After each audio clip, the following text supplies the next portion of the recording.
বিপদ হয়ে যায় তবে আমরা আল্লাহর কাছে ফিরে যাব। এই কথা বলে এবারে উটটাকে আমি চালালাম। আমি এবারে দৌড়ে দৌড়ে হাঁকানোর চেষ্টা করলাম, যাতে করে আমাকে পৌঁছাতে হবে কোথায়, সেই জেরুজালেম ফিলিস্তিন, সেইখানে পৌঁছাতে হবে। আমি জোরে জোরে ছোটাচ্ছি। জোরে ছোটানোর জন্য বুড়ির কষ্ট হচ্ছে, উট লাফাচ্ছে আর বুড়ি পেটে বসে আছে। তো বাম্পারের উপর দিয়ে যদি মোটরসাইকেল চালানো হয় আর পেছনে যদি কোনো নারী বসে থাকে, তার পেটে বুকে যেমন লাগে ওই রকম ওকে লাগছে। তাই সেই কোরআন শরীফের আয়াত পড়ছি। বুড়ি মহিলা তখন বললেন, وَقَصِدْ فِي مَشْيِكَ وَاغْضُضْ مِنْ صَوْتِكَ, তোমার আওয়াজকে আস্তে করো, তোমার গতিকে ধীরে করো, জোরে গাড়ি চালাবে না, জীবন বাঁচাও, আস্তে গাড়ি চালাও। মোড়ে মোড়ে লিখে দেওয়া হয়েছে আজকে, কিন্তু 1400 বছর আগে, প্রায় 1500 বছর আগে কোরআন শরীফ অবতীর্ণ হয়েছে।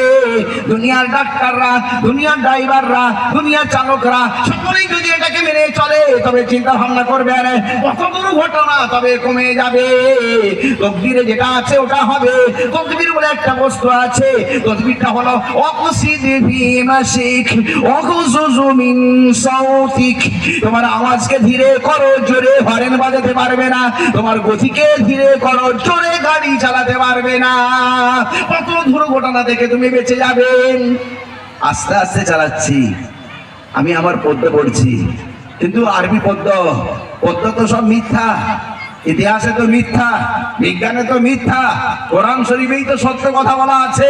প্রত্যেকটা অক্ষরে অক্ষরে 10খানা করে নেকি, নামাজে পড়লে ওটা আবার বসে পড়লে 50টা নেকি, দাঁড়িয়ে পড়লে 100টা নেকি, বিসমিল্লাহির রহমানির রহিম 19টা অক্ষরে একেবারে 2000 নেকি হয়ে যাবে, 100 কম 2000 নেকি হয়ে যাবে।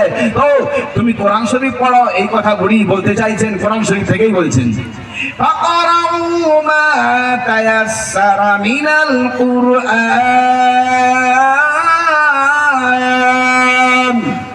কোরআনের যে অংশ সহজ হয় সেটা পাঠ করো। কোরআন শরীফ পড়ো, কোরআনের যে অংশ তোমার জন্য সহজ হয় ওটা পাঠ করো।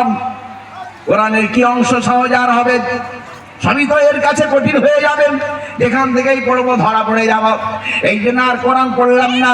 চিন্তা ভাবনা করলাম, এই বুড়ি হইলাম যদি থাকে কাছে কত সুবিধা হয়, তবে আর আমাকে খেতাব খুঁজতে হবে না, লাইব্রেরির কাছে যেতে হবে না। এই বুড়িকে জিজ্ঞাসা করলেই কাজ মিটে যাবে। কিন্তু বড় নারীকে কাছে রাখতে পারবো না, একমাত্র বিবাহ ছাড়া রাখতে পারবো না। এই জন্য আমি প্রথমেই জিজ্ঞাসা করে নিই, বিয়ের প্রস্তাব দেবার আগে স্বামী আছে কিনা। বিয়ের প্রস্তাব তো দেব,